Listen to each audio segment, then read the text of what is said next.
What if the world you're living in right now is not random?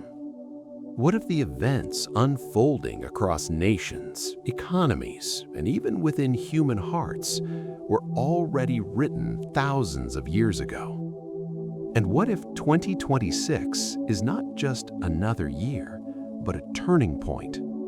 A moment in time where prophecy and reality begin to collide in ways no one can ignore. Because something is happening. And deep down, you can feel it.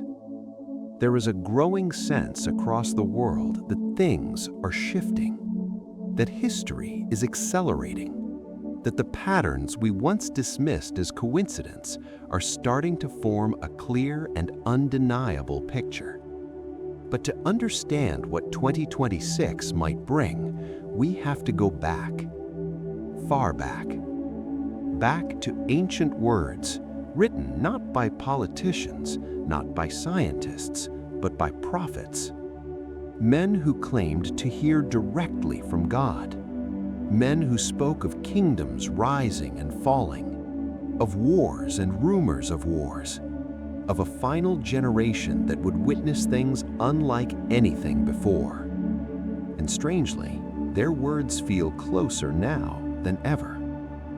In the Gospel of Matthew, Jesus speaks about the end of the age, not in vague symbolic language, but in vivid, unsettling clarity. He says there will be deception, not small deception, but powerful global deception. He speaks of wars, and not just isolated conflicts, but tensions spreading across nations. He speaks of famines, of earthquakes, of fear gripping the hearts of men. And then he says something that changes everything. He says these are just the beginning of sorrows. The beginning, not the end. Now think about that. If what we are witnessing today is only the beginning, then what comes next? Because if you look at the world right now, it's hard to ignore the patterns. Conflicts are intensifying. Nations are aligning in new and unexpected ways.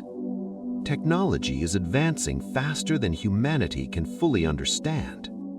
Truth itself feels like it's being redefined. And in the middle of all of this, there is Israel, a nation that, according to biblical prophecy, plays a central role in the last days. For centuries, Israel did not exist as a nation, and yet the prophets spoke about its restoration. In the book of Ezekiel, there is a vision of dry bones coming back to life, a powerful image of a nation reborn. For years, people read that and wondered how it could ever happen. And then, in 1948, Israel was reborn. In a single day, exactly as foretold. Since then, the focus on that land has never faded. Jerusalem remains one of the most contested cities on earth, and according to prophecy, it will continue to be. The Bible describes a time when all nations will turn their attention towards Israel, a time when tensions will rise to a level the world has never seen. And if you're paying attention, you can see the stage being set. But prophecy doesn't stop there. Because alongside geopolitical shifts, there is something happening within humanity itself. A transformation. A growing divide between light and darkness. Between truth and deception. In the second letter to Timothy, it speaks of a time when people will become lovers of themselves, lovers of money, proud, ungrateful, without self-control. A time when good will be called evil and evil will be called good. A time when truth will not be tolerated and people will seek out voices that tell them what they want to hear. Look around. Does that sound familiar?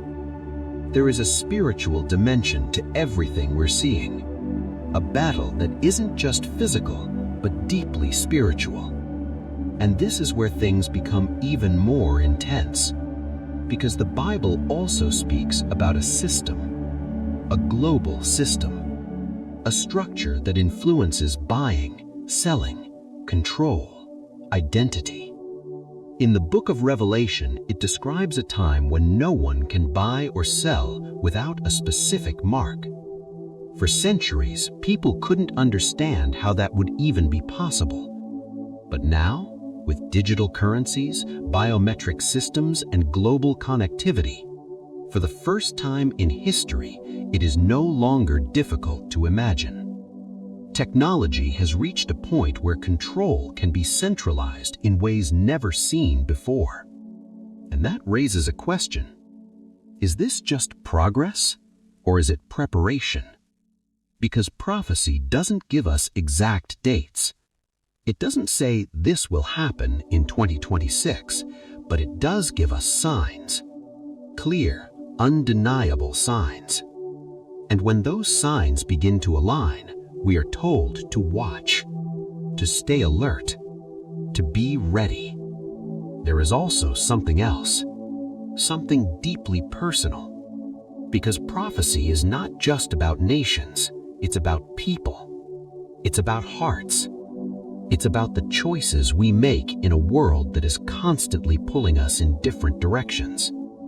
Jesus spoke about a narrow path, a path that few would find. Not because it's hidden, but because it requires something. It requires awareness. It requires courage. It requires a willingness to see beyond what is comfortable and step into what is true. And as the world grows louder, that path becomes harder to hear. But not impossible. Never impossible. Now let's talk about 2026. Why does it feel different? Why are so many people sensing that something significant is approaching? It's not just one thing, it's the convergence. Multiple streams coming together at the same time. Economic uncertainty, rising global tension, technological breakthroughs that are reshaping reality itself, and a growing hunger for meaning, for truth, for something beyond the material world. All of these elements are aligning, and when alignment happens, change follows. But here's the key. Prophecy is not meant to create fear. It's meant to create awareness. It's meant to shift perspective. It's meant to remind us that history is not out of control. It is unfolding. And at the center of that unfolding is God. A God who sees the beginning and the end. A God who speaks and it comes to pass. But also a God who gives us a choice. Because even in the midst of prophecy, there is always a call. A call to return. A call to realign. A call to seek truth while it can still be found. And this is where the story becomes deeply personal. Because it's not just about what will happen in 2026. It's about what will happen in you, in your heart, in your life. Will you ignore the signs? Will you dismiss them as coincidence? Or will you lean in and ask the deeper question? What if this is real? What if the words written thousands of years ago are unfolding right now in real time? Because if they are, then everything changes.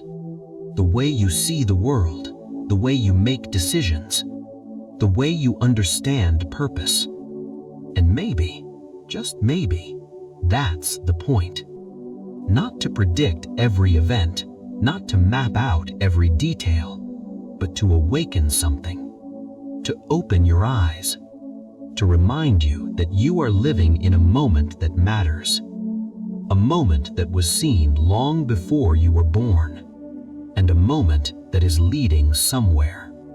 So as 2026 approaches, don't just watch the headlines, watch the patterns, watch the shifts, watch the alignment, but more importantly, watch your heart.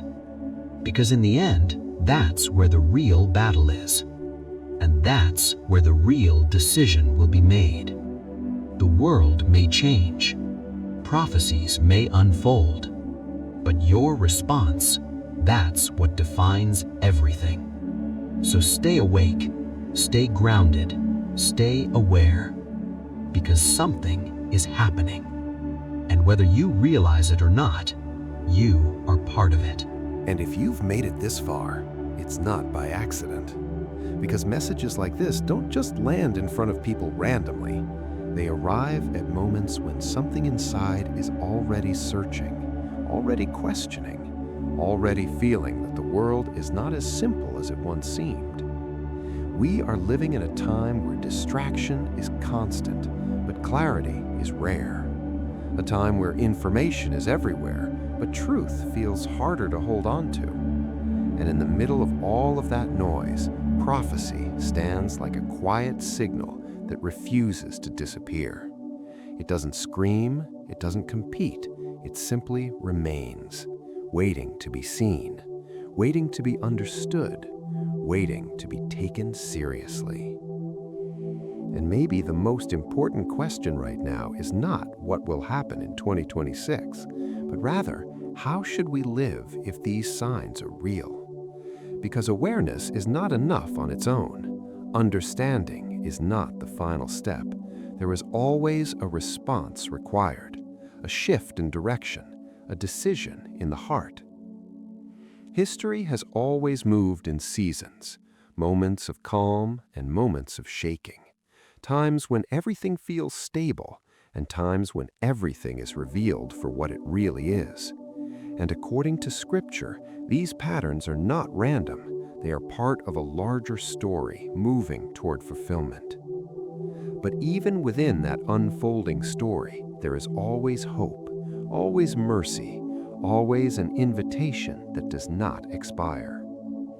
An invitation to return to what is true, to rebuild what has been neglected, to refocus on what actually matters when everything else is stripped away.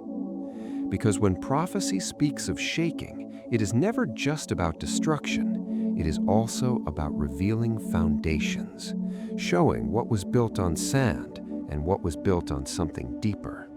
And in that revealing, there is clarity. So, as you step away from this moment, don't carry fear with you. Carry awareness.